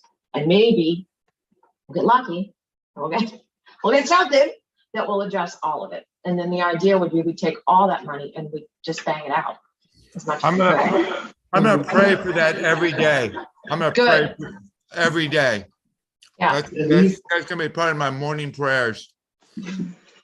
Those are the grants, but also the drinking water state revolving fund programs. So the state revolving fund program is owning money that they would be loaning out to us. They do talk in here about some underprivileged communities that we're not gonna fall into that. Our median income number in this community is never low enough to fit into that budget. We don't have an issue, at least as far as I know, unless you tell me something different in the next line. We don't have an issue with our lead service line replacement. So we'd really be looking at trying to fall into this funding that's available for the base or the supplemental lines that you see right there. We'd be looking to pull some money out of that. And they say that their interest rate would be about 2.75. We have 2.125 on the USDA, so it's a very good interest rate on that term. So Jennifer said she offered to help us fill this out. The wonderful thing that Mr. Shingleton pointed out is that most of these offerings of monies, be they loans or grants, they really are looking for action now. we already have that project completely vetted and approved by the PSC. So that puts us right in the front line to say action now. All we have to do is make sure that we have our financing set and that we don't need to borrow, that we don't need to raise our rates, or we do whatever we do, that piece. But that is a big plus for us. That project's been fully vetted and it's ready to roll, and that makes it very attractive for these people. So so the task before us is to, if you choose to do so, would be just to, this is going to go to council tomorrow night because this has to be in the hands of the DWSRF by the 31st of March. And so this will go to council tomorrow night along with all those other things, and they will, after we talk to Jennifer and Chris tomorrow, they'll help us pick a number here and a description, and we'll put all that in the package and ask the council to approve that. You may want to consider a motion to simply recommend that we go apply for the most that we possibly can to support our distribution system. Yeah. Because not every community or waterworks is gonna submit an application, and if they don't, I mean, this gets any projects in line, and it doesn't commit the town or It doesn't commit us. If we say we want $6 million and they say, here's $6 million, we don't have to take it off. If we get grant money from another source, we can say, okay, thank you very much, but we'll only take 2. And that would be lovely. But if you don't do anything, you will not get an offering at all. And Jennifer felt that we probably didn't matter, we would get some offering back from this. So even if it took care of a third of it, even if we only got 2 million, it would be something. And that certainly should be something that we should be able to pay with our rate increase. Yeah.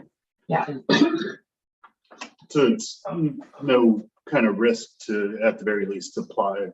So there's no risk to apply, and they all are fully supporting it and feel that we should get some response that is hopefully better than a quarter. And you're saying let us do something based on how well defined and rigorously vetted our projects already have been up to this point, that we would maybe look appealing as a potential. Right. Yeah, because we've had the expertise working on this. Like for years. And it is PSC approved. This project is already PSC approved. Everybody else is going to have to say, yeah, I'd like to replace that line out there. Right. Then they have to decide what they want to do. They got to get an engineer involved. They got to take it to the PSC. They got to run their Rule 42. We have all of it. We have all of it. We've got the specifications with the stamp, with the engineer stamp on it. Done. Yeah, we have all of it. The only thing that we have to worry about is the fact that the prices of material has quadrupled, if not quintupled. That's right. And this is exactly why Jen wants to, and Jen has already talked to Chris Eckenrode about this, specifically about our project, but that's exactly why right after the meeting tomorrow, Mayor and I will loop in, we'll grab them on the Zoom and just have a chit chat so that we can try to nail down a number and get a good description of what we want to present. Okay. Yeah. Okay. Okay. Good job. Awesome news. Awesome news. I know you think I just sit in my office. Right? Right? Lollipop. I know. I got a whole different view about you now, Deb. I'd like to make a motion then that we recommend to the town council that that our town, we apply for this drinking water state revolving fund to the amount as recommended by the engineer and yet to be stated, and basically that's it. For the implementation of the distribution system, did you say that already? For the basically for to institute the rest of our project, which is not being paid for by the USDA loan. Correct. For the rest of it, which is the distribution system. Yeah. Mm-hmm. Second. Any discussion? Can I ask a dumb question? if we make these motions and approve them, they are communicated to town council tomorrow, at tomorrow night's meeting. Laurel is your representative there, and so she will, I would bring this up, I would, in my report, I would mention these things that you're recommending. Right. Or I might do it at the point, I'm not sure if you say some of this is already on the agenda, then I might make a remark at that Right. place in the agenda. right, and then if she needs help with details, I'll fill her in, but yeah, it is already on the agenda. And that's the main thing on the agenda for, No, we are doing, All there's sorts about of- 8 things on there. Yep, Yeah. but this is a very important one. so this would be mentioned at that special meeting, and maybe other stuff that we advised on is at the next regular, that's regular right. meeting. that Yeah, we this- report. We have, this meeting is the main impetus of this meeting tomorrow is for the general fund fiscal 23 budget approval. And so that had to happen this last week. And then this little guy can't wait till April. And so the sludge thing is. And on the there, sludge too. thing is also That's on there. The important. sludge bid approval is on there, which also needs to be implemented by Friday. So, And as vice chair, I would do that report in the event that Laura was not Yeah, at the you- town council. Yeah. yeah, if it came up and there was an issue like that, yeah, you could, I mean, yeah. But you're wearing 2 hats. You're on the commission and the town council and the reports and the activities that we do at our meetings. I see, I was trying to figure out where you're going, but I Yeah, got it now. You're just- trying to figure out if you gotta do something. Okay, How things work. got it. Okay, very good. The next thing is the lead copper issue, the new EPA rules. And that was I sent it out earlier, and then I just sent it out again today, so you might have it in your inbox, maybe you haven't had a chance to look at it. But as I understand it, you are saying, or just tell us, do we have lead and copper in our water lines?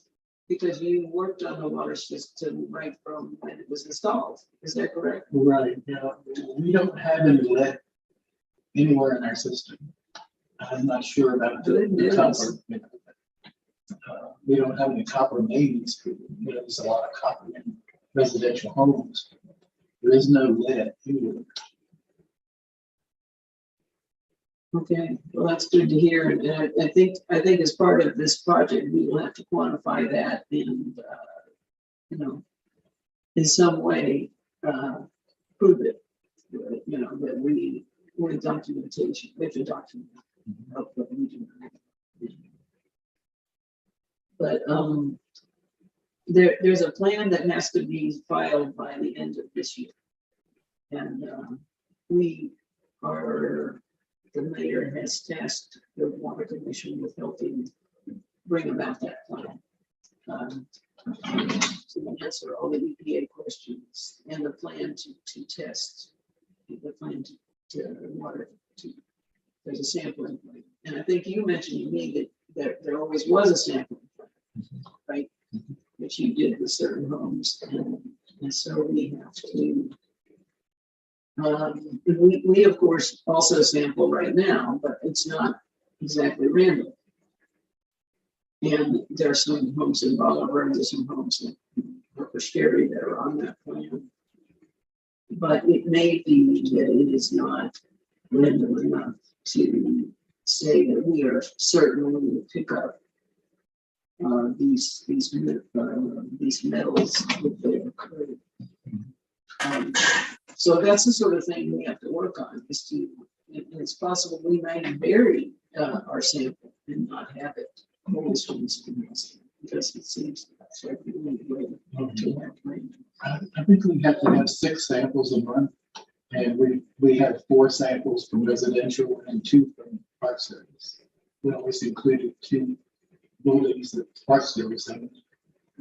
And then Park Service took their own also at one time. I don't know if it's still doing it. Well, So I did a vial, my VOCs just recently or for last year that have all the heavy metals in there. I can hand them out to you guys if you want to look at them. Can you just tell us the results? Well, we're in our range. We're good. We're low as far as that's concerned. And you know, the arsenic's good.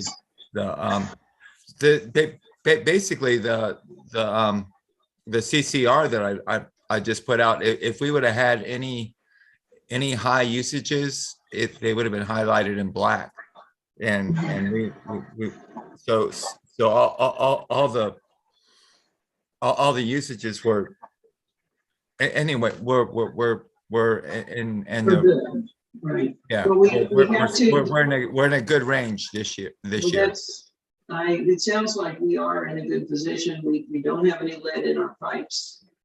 That we are in a good position here, but we will still have to answer all these EPA questions and demonstrate a plan. To Oh, test yeah. on a regular basis. So. Oh, What, Chris? I'm sorry. I'm sorry. So the 14th, I go to a lead and copper class next, or it's on a Thursday, and it's being conducted by the state, and it's going to be all on the new procedures and policies and what this whole thing involves as far as. Okay. Is that a Zoom meeting? No, it's a class I'll have to take off and go to Bardane. It's just down the road. Who's offering the class? It's The state of West Virginia? Yeah. And it's our pack is a RPAC? yeah, I think it's called RPAC. Rural water. No, it's not rural water. It's the other one. I can't. CPAC. I think it's CPAC. There's a couple that give classes. Mary Hudson's the teacher. She's been around for years. She's the one that does our certifications for our class 1s, class 2 certifications. But I'll report. I'll give a report back to you on the findings or what Right. That would definitely help us with this. This is because we got a lot of work ahead of us as far as that's concerned. And in any documentation they give you, please bring that back. And yes, ma'am. Yes, I will. Okay, I'm glad you are. I'm glad the state is helping us with this, and I appreciate that you're going to that too. Yeah, we're gonna need all the help we can get on this one, but so is the rest of the country. We're all the EPA didn't just pick on us; they picked on all of us. Right. So can I basically add that to the agenda for April? Is that you're going to give a report on what you learned at this meeting? Yes, excellent. Okay. Yeah, that'll work out because it's the third Wednesday, right? So actually, that's the next item, which is, so anyway, is there anything else we should talk about? I would like to,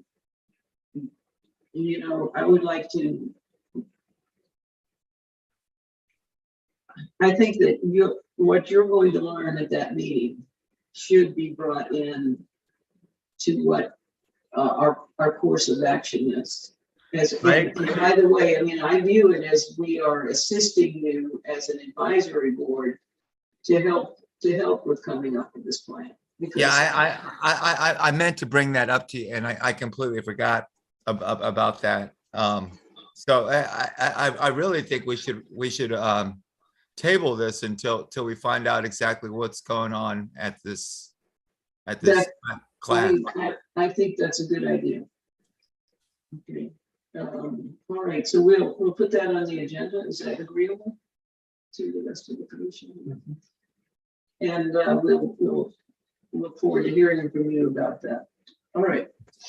I have down, this is not, the next meeting is May 20th. And I'm wondering if we could move it to May 13th. Talking about April. Yeah, I'm sorry, April. Yeah, April 20th. And moving it to April 13th.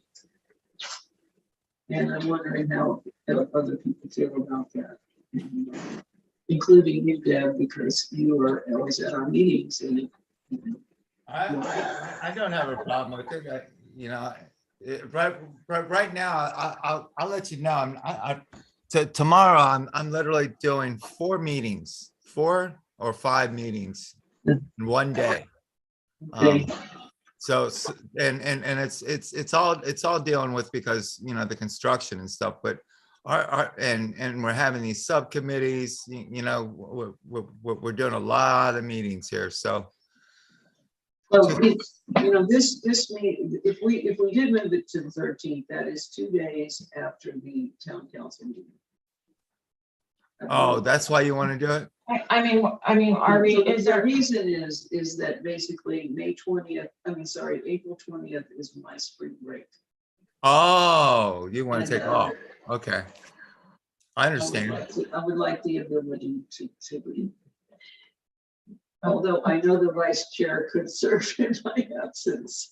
it's certainly very understandable. I would probably not be able to attend that time. I do give up every Wednesday that I attend this meeting, something that I attend on every other Wednesday of the month. I don't get into it, but I really can't give it up on that particular day because there's events associated with it over the following weekend. But Melissa could Zoom for you. I could probably have Melissa Zoom it, and I could present a written report regarding the financials, and then try to update you on whatever else is going on. Okay, Yeah. understandable. And what did you guys think about that? Well, I won't be able to, I'm going on a road trip and I won't be here, but I will be visiting. So it's So which date are you not going to be here? 13th. I leave on the 9th. Okay, And we'll be back to the 23rd.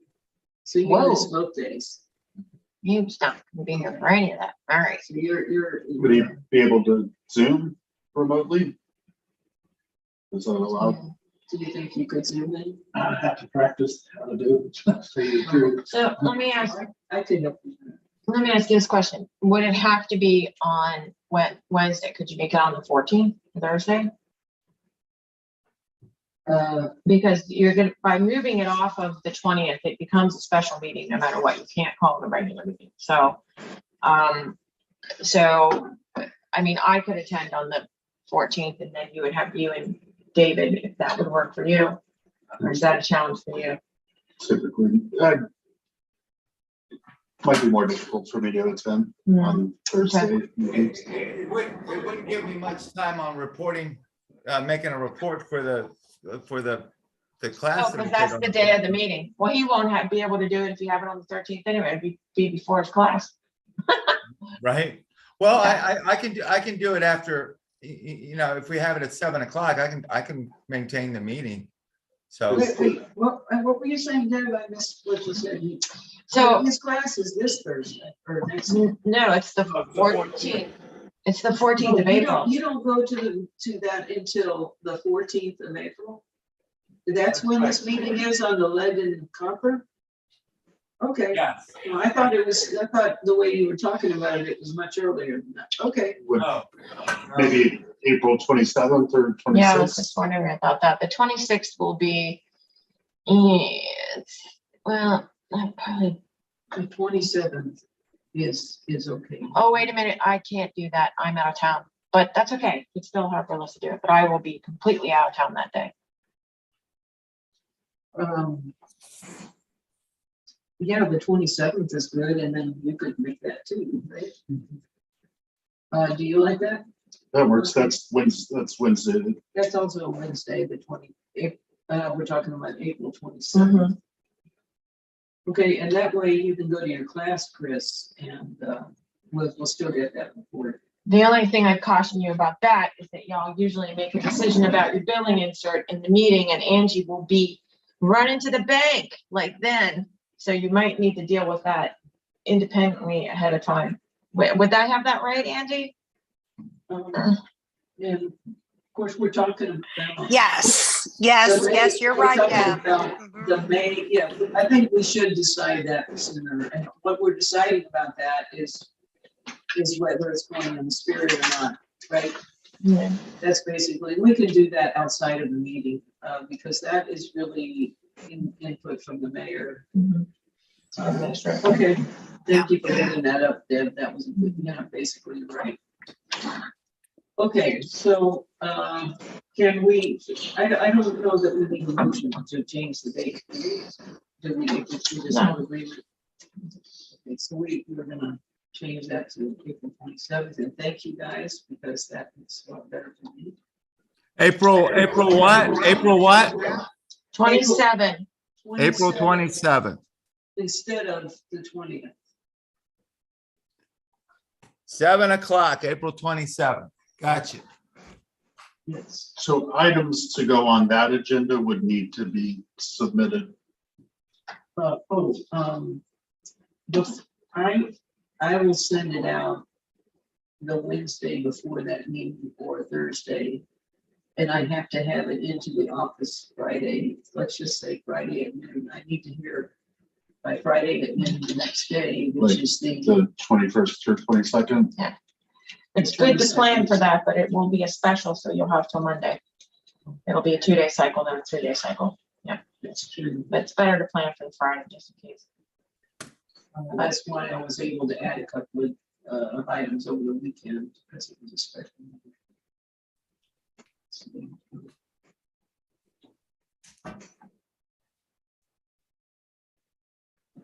Okay, then we have really reached the last item, which is discussing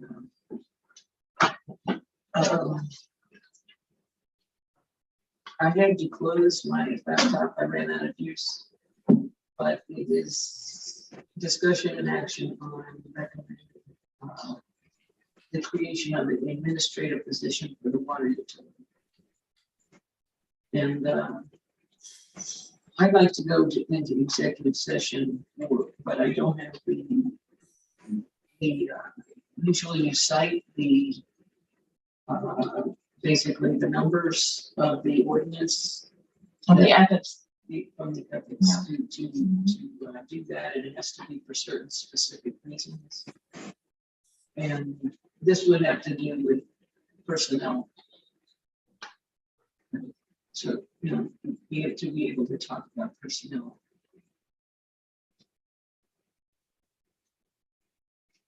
And if Barbara Hughes was here, she'd pull it out of her folder and she'd. Are you talking about individuals, or are you just talking about the job description of a person, that any person who would fulfill that?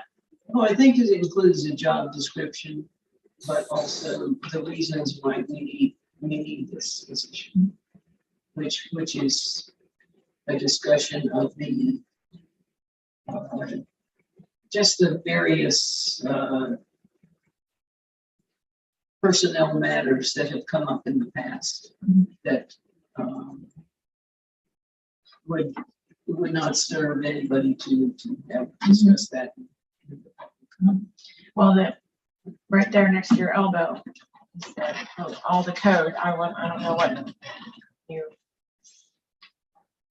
So, we have to make a motion to go into executive session, right? And then, so are you going to require either Angie or Chris involved in that? No. Okay. And you don't need me? No. Okay. So, All right, you guys have a good night. I gotta get to bed. all right. All right. And Good so night. since it's executive session, technically the way we've done that in the past, if we've had people in the room that are not, or in the public, so to speak, is you can wait outside. I hate to say it's awful out there and come back, or you can. Can we handle the rest of the meeting so you could go home? Basically. No, because you we put a screen up that says you're in executive session, and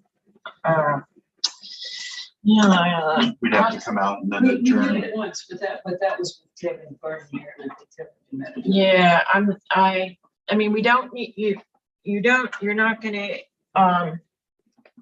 if you're not gonna involve anybody from Zoom, that makes it a lot easier, but, Okay. yeah, I would, if you haven't done it before, I would hesitate. I mean, I'll just go in my office and do work. Well, I want to make a motion that we go into executive session for the name of the ordinance is 6-98-4, number 6, which is to discuss, well, because we will be discussing material, the disclosure of which would constitute an unwarranted invasion of privacy, such as records, data, reports, recommendations, other personal material.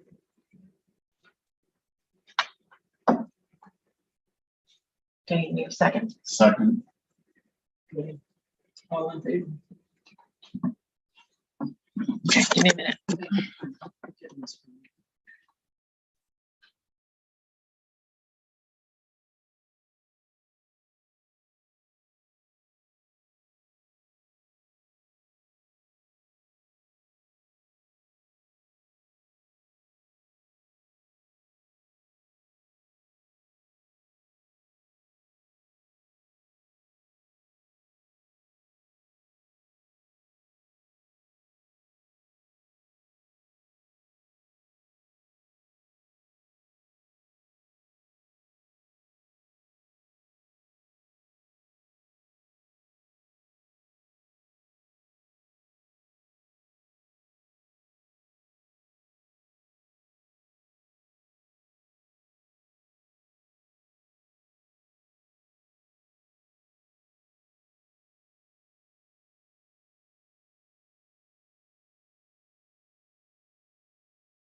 executive session.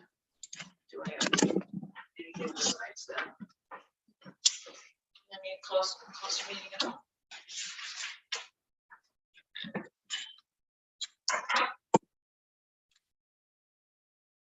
Well, the thing is, I think we. Go ahead. Okay. So we're coming out of executive session, and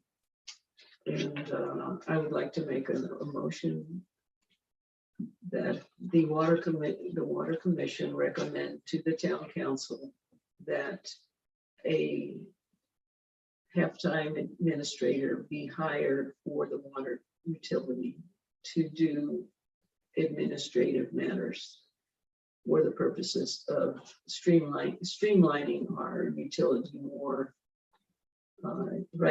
helping establishing SOPs and other administrative matters that have to be done.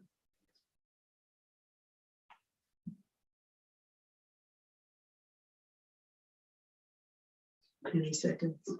I'll second it. All right. Any discussion? All in favor? All right. Shall you want to hear do I hear a motion for adjournment? Motion, or motion second. Or motion to adjourn. I'll second it. All right, all in favor? All right, very good.